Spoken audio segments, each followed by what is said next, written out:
Oi, o meu nome é Estela Ramos e eu vou apresentar uma videoaula sobre algumas relações entre cultura, direitos humanos, educação e vida em comunidade. Para começar, eu vou fazer minha audiodescrição. Sou uma mulher branca, cis, de olhos claros, cabelos escuros, alguns fios brancos, eles são longos e cacheados.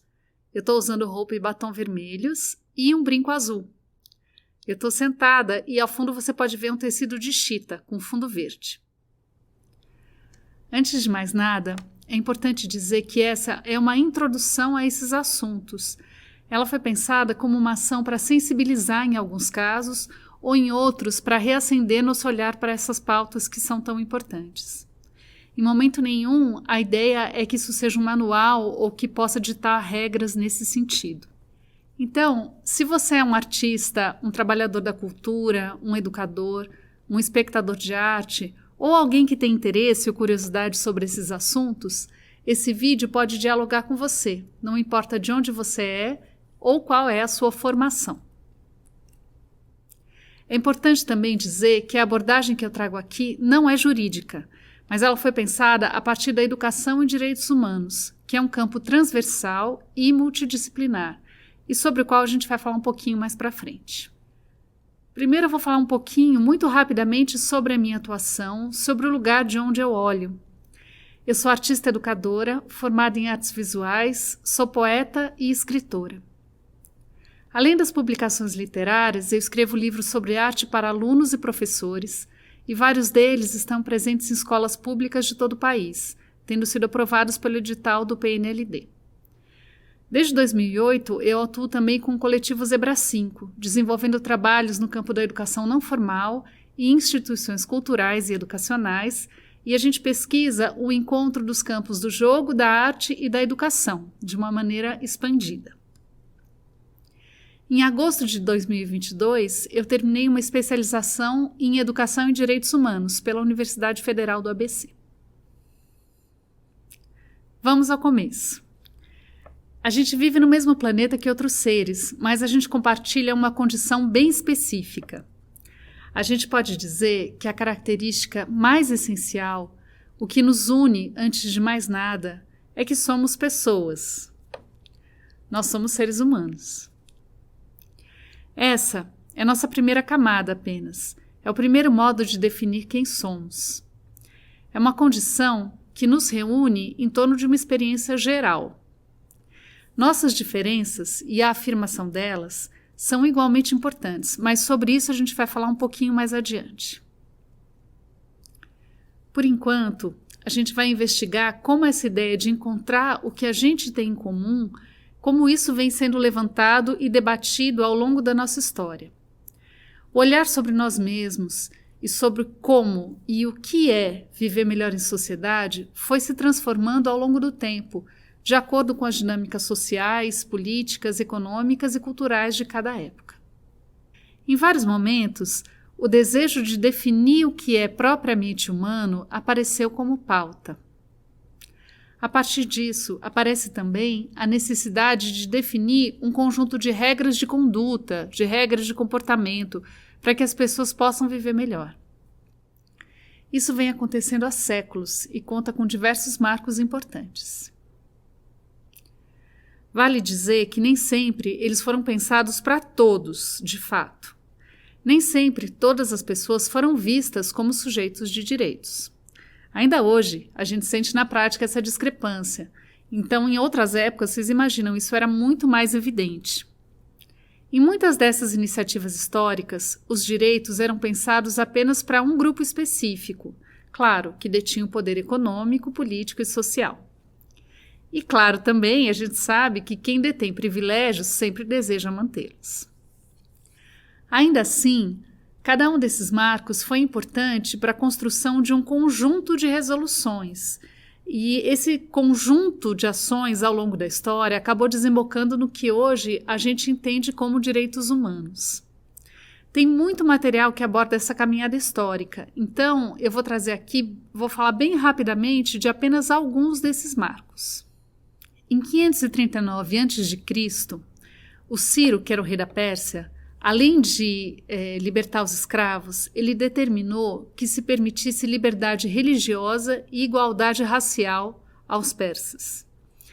Esse é considerado um marco fundamental para o pensamento no sentido dos direitos humanos e ficou conhecido como Cilindro de Ciro, já que as determinações que ele estabeleceu foram registradas numa espécie de um cilindro de cerâmica, como um marco fundamental. Em 1215, na Inglaterra, a Carta Magna vai definir que o poder político, a partir desse momento, deve ser limitado pela lei. Isso parece pouco, ou pode parecer pouco, mas se a gente pensar que naquela época os reis tinham um poder absoluto. Eles eram vistos como líderes políticos, mas também como líderes da vida religiosa e espiritual. Então isso é um avanço e tanto, limitar o poder dos seus líderes máximos. Há uma série de fatos históricos relevantes e importantes nessa caminhada, mas como isso não é o foco da nossa conversa, a gente vai fazer um salto e vai direto para 1776. Nesse ano, é assinada a Declaração de Independência dos Estados Unidos.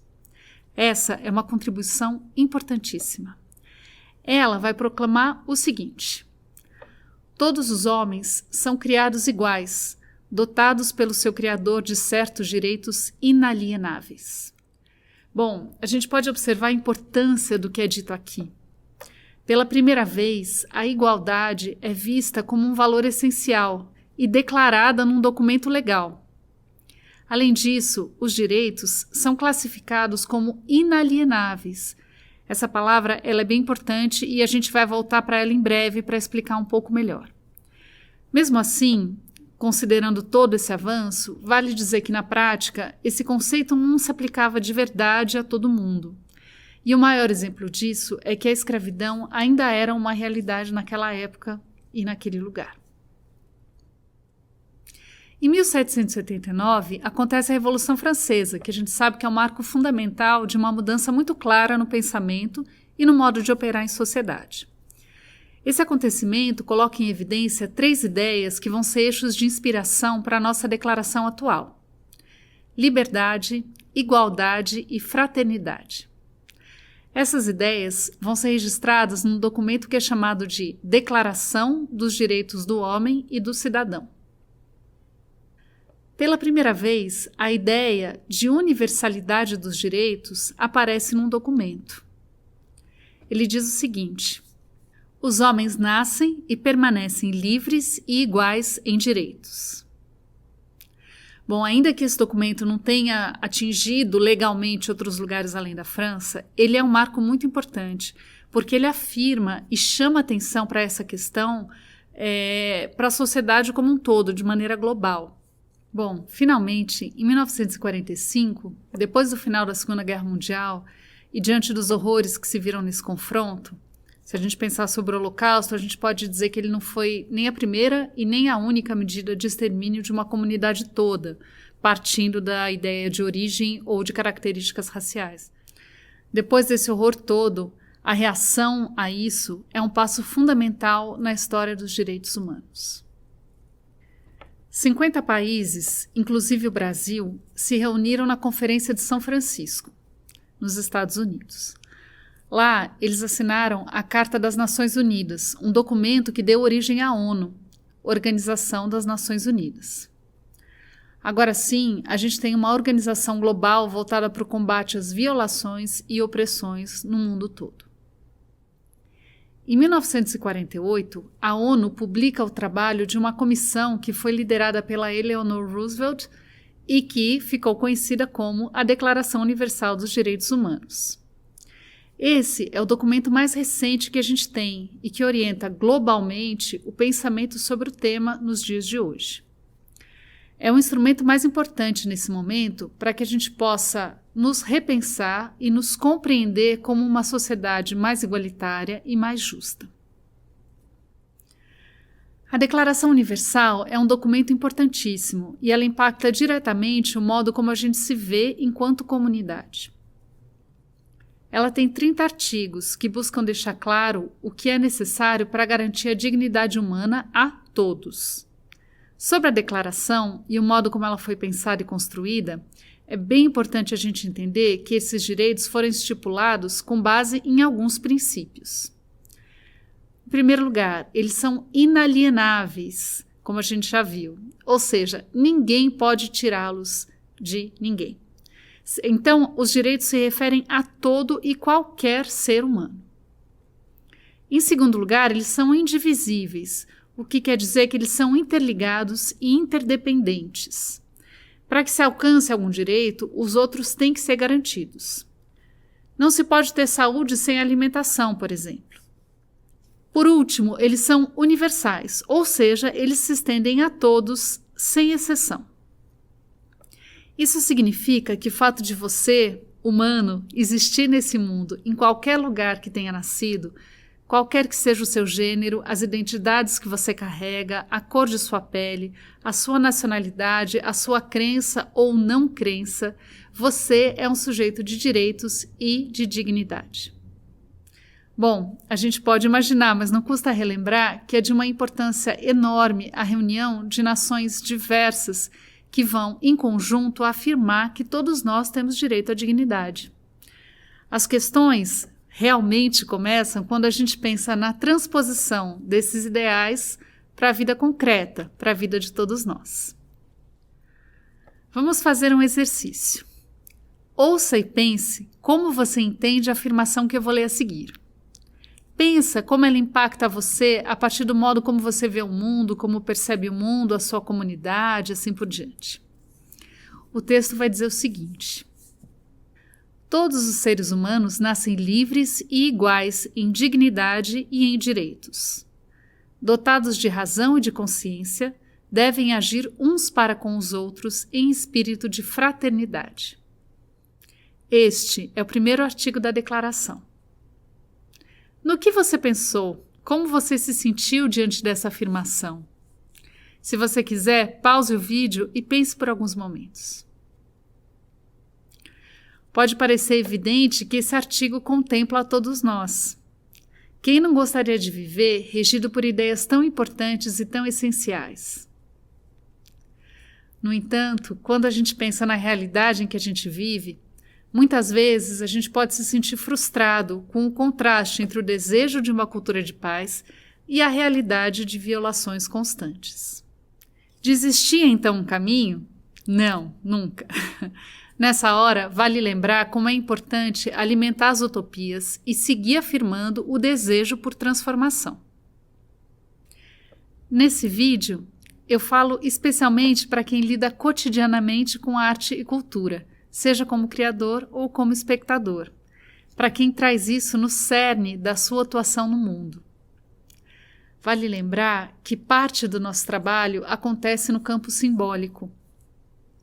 A imaginação é o nosso primeiro campo de semeadura. A luta para concretizar o que imaginamos só pode acontecer a partir dela, dessa semeadura. Não é à toa que o campo da imaginação é tão disputado. É fundamental que a gente busque ocupar esse campo com ideias e imagens povoadas por igualdade social e dignidade. Não nos esqueçamos disso, dessa semeadura desse campo tão importante. Ao primeiro artigo se seguem mais 29, que falam de assuntos fundamentais como liberdade, igualdade, segurança, integridade física, espiritual e de identidade. Proteção legal, privacidade, família, habitação. Nacionalidade, propriedade, liberdade de pensamento, crença e consciência e expressão. A fazer parte de associações, ao trabalho, ao voto. Direito à remuneração, ao repouso, ao lazer, à maternidade e à infância. Também à educação, à cultura, à arte, à ciência. Também a exercer seus deveres e responsabilidades para com a sua comunidade e zelar pelos princípios da própria declaração. É claro que eu não vou ler aqui todos os artigos, mas eu faço um convite. Se você ainda não leu a declaração, faça isso no final desse vídeo. Se já leu, releia. Pense, então, como isso dialoga diretamente com a sua vida, com a sua ação no mundo, com o seu ofício. E que estratégias a gente pode ter para transformar nossa realidade numa vivência mais equânime e mais igualitária. O link também vai seguir abaixo nas referências. Bom, mas de volta à realidade, às nossas vidas, é claro que a gente sabe que apenas a existência dessa declaração não é uma garantia automática de que o mundo vai ser mais igualitário, mais equânime e mais justo. Como essa ponte acontece? Como é que essa dinâmica se dá? Bom, falamos dos países signatários desse documento, da declaração, lá em 48. Eles se comprometeram a criar mecanismos legais para promover esses direitos nas suas respectivas realidades. Então, a declaração ela deve funcionar como um farol que orienta as nações no sentido de construir um conjunto de ações entre leis, políticas públicas e mecanismos de fiscalização. Sem isso, a transposição do campo da utopia, do desejo e da imaginação não chega a se concretizar na nossa realidade. É muito importante dizer que os direitos humanos, na forma como estão vigentes hoje, não foram construídos de uma maneira linear, mas sim num movimento que alternou avanços e retrocessos ao longo do tempo. A sua concretização na prática não está garantida, de modo algum. Sabemos que há diariamente um sem número de violações aos direitos no mundo todo. Do mesmo modo que a conquista dos direitos, a luta não é uma luta individual. É sempre importante que a gente se lembre que esses direitos, para que virassem garantias legais, foram conquistados a partir da luta de diversas organizações, de diversos movimentos sociais, culturais, políticos e de transformação. É importante que a gente possa compreender, respeitar e valorizar a enorme importância que esses movimentos têm na construção de uma sociedade mais justa e igualitária. Vale também se envolver nessa transformação a partir da sua atuação. Basta pensar na conquista dos direitos civis, sociais e políticos que foram e seguem sendo construídos na mesma dinâmica de avanço e retrocesso, dia a dia, a partir da luta de muita gente. Bom, a partir da declaração, que pode ser vista como essa semente para a construção de um mundo melhor, muitos outros acordos e convenções internacionais que tratavam dessas pautas a partir das suas diversidades e, portanto, das suas várias especificidades, foram idealizadas e assinadas. Esses acordos buscam a força de um documento para aprofundamento desses direitos e dessas estratégias de modo a impedir violações, abusos e crueldade. No fundo, é uma luta pela liberdade contra as diversas formas de opressão. Do ponto de vista das leis e estruturas, o Brasil conta com uma Constituição que é bastante atenta a essas pautas. A Constituição de 88 é conhecida como Constituição Cidadã. Novamente, vale lembrar que, embora seja importante que tenhamos leis que regulem e busquem garantir os direitos humanos, a realidade disso é uma tarefa que cabe ao Estado, mas também à sociedade de modo geral, no modo como a gente constrói as nossas relações com os nossos territórios físicos, comunitários e simbólicos.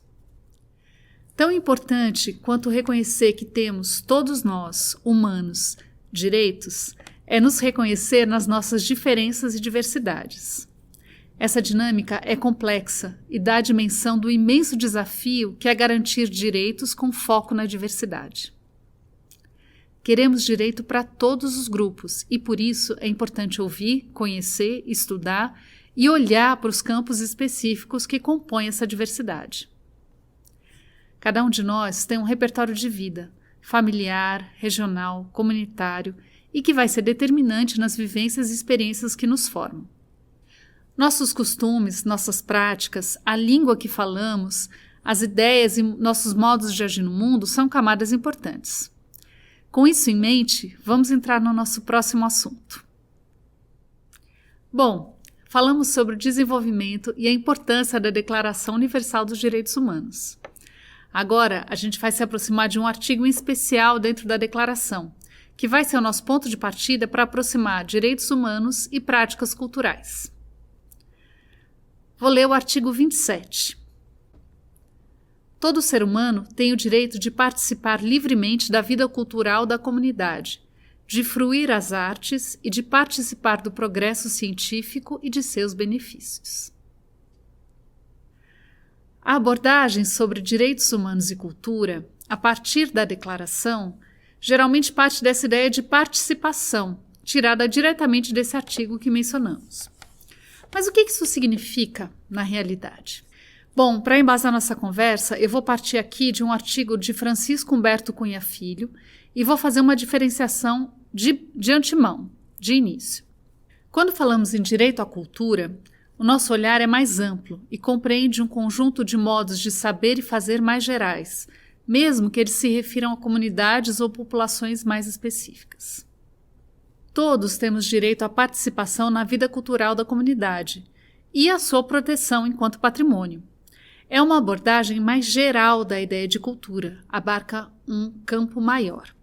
Quando a gente fala em direito da cultura, a gente está falando de um universo mais específico e que está ligado às práticas culturais. Isso, a gente pode pensar nas diversas linguagens das artes, como, por exemplo, artes visuais, música, dança, teatro, circo, enfim, mas também da língua, da literatura, da arqueologia, entre outros. Esse conjunto de direitos diz respeito às articulações necessárias para que a gente atue nessas áreas, tanto por parte do Estado quanto da sociedade. Os direitos culturais podem ser aproximados do direito da cultura, segundo esse mesmo autor, pela proximidade dos seus objetos. Então, vale dizer direitos culturais ou direitos da cultura. Vale também assinalar alguns eixos centrais de que nós vamos nos ocupar aqui, pensando nas nossas práticas e olhando para o direito da cultura. Esses eixos são acesso, apoio, incentivo, valorização e difusão.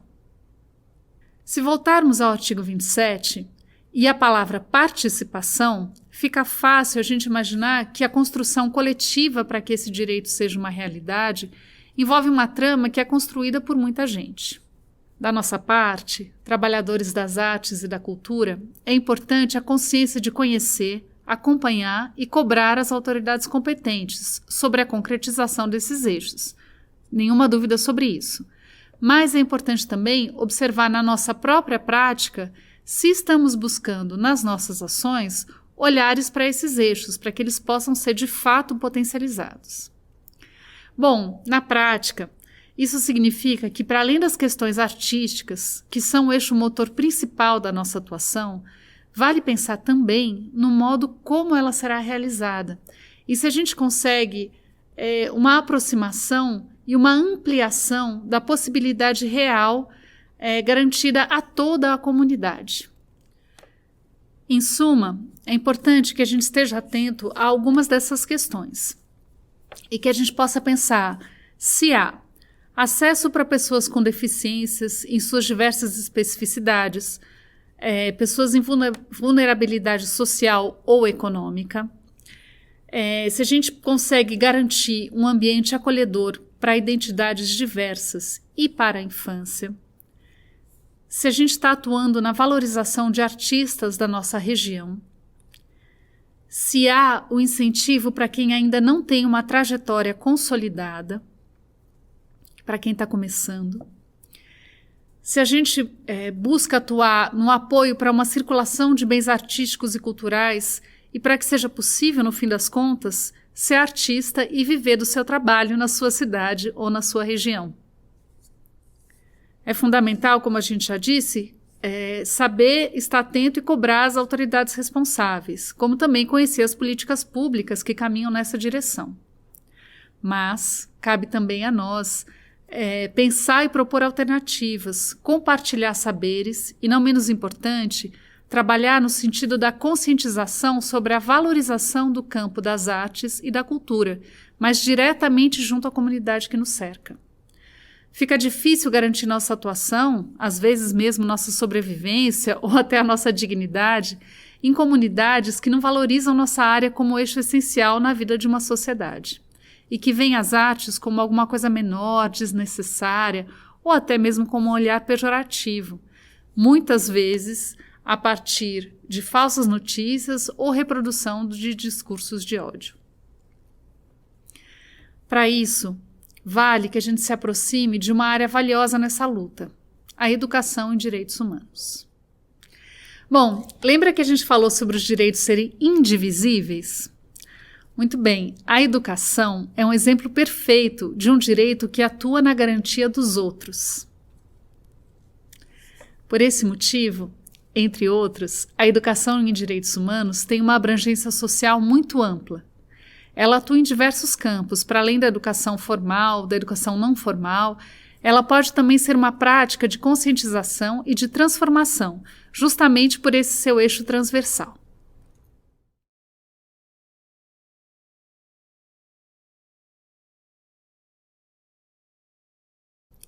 O Plano Nacional de Educação em Direitos Humanos orienta alguns objetivos nesse sentido. Entre eles, vemos que essa atuação educativa busca alcançar: destacar o papel estratégico da educação em direitos humanos para o fortalecimento do Estado democrático de direito. Enfatizar o papel dos direitos humanos na construção de uma sociedade justa, equitativa e democrática. Encorajar o desenvolvimento de ações de educação em direitos humanos pelo poder público e a sociedade civil, por meio de ações conjuntas. Orientar políticas educacionais direcionadas para a constituição de uma cultura de direitos humanos. Estimular a reflexão, o estudo e a pesquisa voltados para a educação em direitos humanos. Incentivar formas de acesso às ações de educação em direitos humanos a pessoas com deficiência. Você pode encontrar o Plano Nacional de Educação em Direitos Humanos nas referências aqui abaixo do vídeo também. Por isso, ações e práticas culturais que sejam pensadas com atenção à educação em direitos humanos provavelmente estarão comprometidas com o combate às desigualdades sociais e o estímulo à diversidade. É muito importante que as nossas práticas tenham um olhar para a comunidade onde se desenvolvem e que estejam também conectadas às nossas diversas realidades e contextos, de maneira que a gente possa promover ativamente a cidadania. Também que elas estejam ligadas aos diferentes processos e às dinâmicas de convivência nessas comunidades em que a gente atua, incorporando e lutando pela garantia na diversidade de identidades e pela igualdade de direitos e dignidade humana. Essa videoaula que você está assistindo é uma ação de educação em direitos humanos. Ela foi pensada numa perspectiva multidisciplinar e para profissionais da área das artes e da cultura, como a gente já falou, mas dialoga com todos, se a gente pensar no nosso cotidiano e nas nossas práticas, nas nossas vidas, nos nossos trabalhos, nas nossas relações e na nossa comunidade. Para terminar, voltamos ao começo. Só o fato de você existir na condição de ser humano te faz um sujeito de direitos. Isso vale para todos. Também somos sujeitos de ação e de luta. Façamos acontecer. Um abraço e até mais.